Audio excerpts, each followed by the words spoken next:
Ballad of Baseball Burdens by Franklin Pierce Adams. The burden of hard hitting, slug away, like Honus Wagner or like Tyre's Cobb. Else fandom shouteth, "Who said you could play? Back to the Jasper League, you minor slob.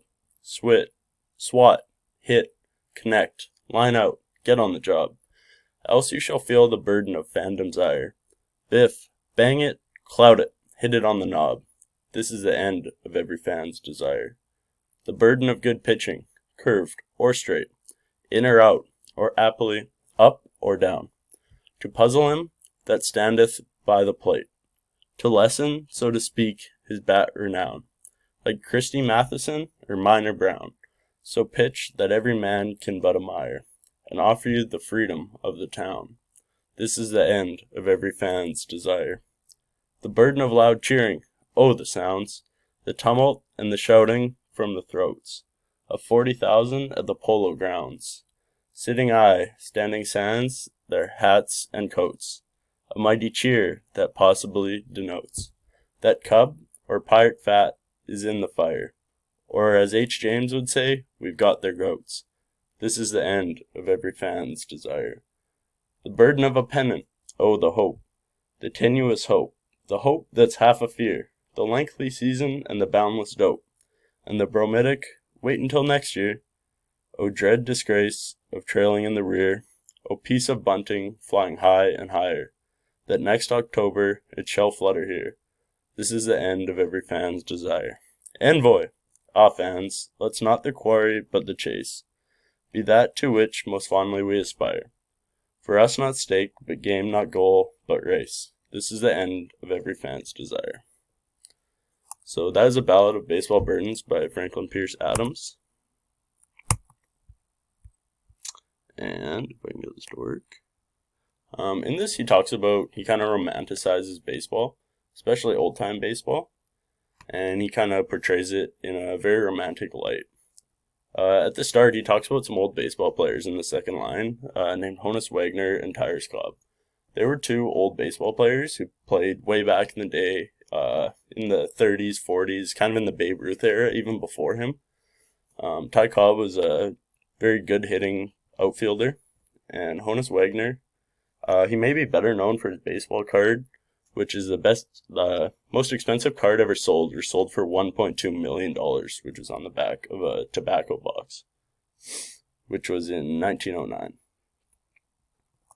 Continuing on further in the story, he discusses the Jasper League, you minor slob. Couldn't totally figure out what the Jasper League was, but I believe it was some sort of minor league back in the day. And minor league baseball is the levels below Major League Baseball. There's 6 main levels, and as you can tell by the graphic here, obviously you don't get paid nearly as well as the Major Leagues, so it's quite a big deal to be in the Major Leagues compared to the minor leagues. Continuing on, he discusses the burden of good pitching, curved or straight, or in or out, or aptly up or down.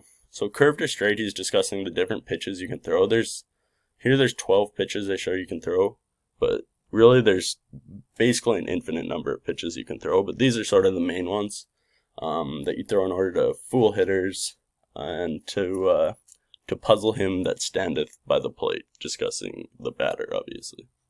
And on the right, there's some common ways to grip the pitches. In the third stanza, he says of 40,000 at the Polo Grounds. The Polo Grounds, he's not talking about polo, he's talking about Polo Grounds, one of the most famous baseball stadiums of all time, which was in New York. It's fondly nicknamed the Bathtub due to the odd shape of it. It's kind of a cool looking stadium. It's kind of some fun facts about it. Center field is over 500 feet deep. If you compare that to the normal field, it's about 400 feet, so it's a bit of a strange dimension.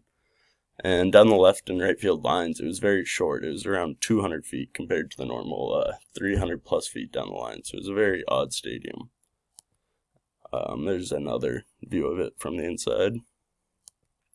One of the most famous catches of all time happened here with Willie Mays in the World Series. In the second last stanza, the burden of a pennant, oh the hope. Pennant in baseball is when you win one of the leagues, the American League or the National League. And when you win the pennant, you win the chance to go to the World Series. Back in the day, it was more of a celebrated thing, a bit of a bigger deal to win the pennant than it is nowadays. Obviously, it's still a big deal because you go to the World Series, but winning the pennant was a very, very big deal. And here's in Los Angeles, the Angels, when you win, you get a pennant and you fly it at your stadium, obviously. Finally, O piece of bunting flying high and higher, the next October it shall flutter here. October is when playoff baseball happens. It's when the World Series happens, all the playoffs, all happens in that 1 month. And it's knowingly extremely hard to win the World Series, partially because of how few teams make the playoffs in baseball. It's less than of any other sport. And it's part of the lengthy season, all that sort of stuff.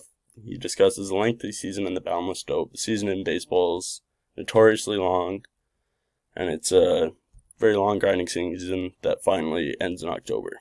Thank you for listening.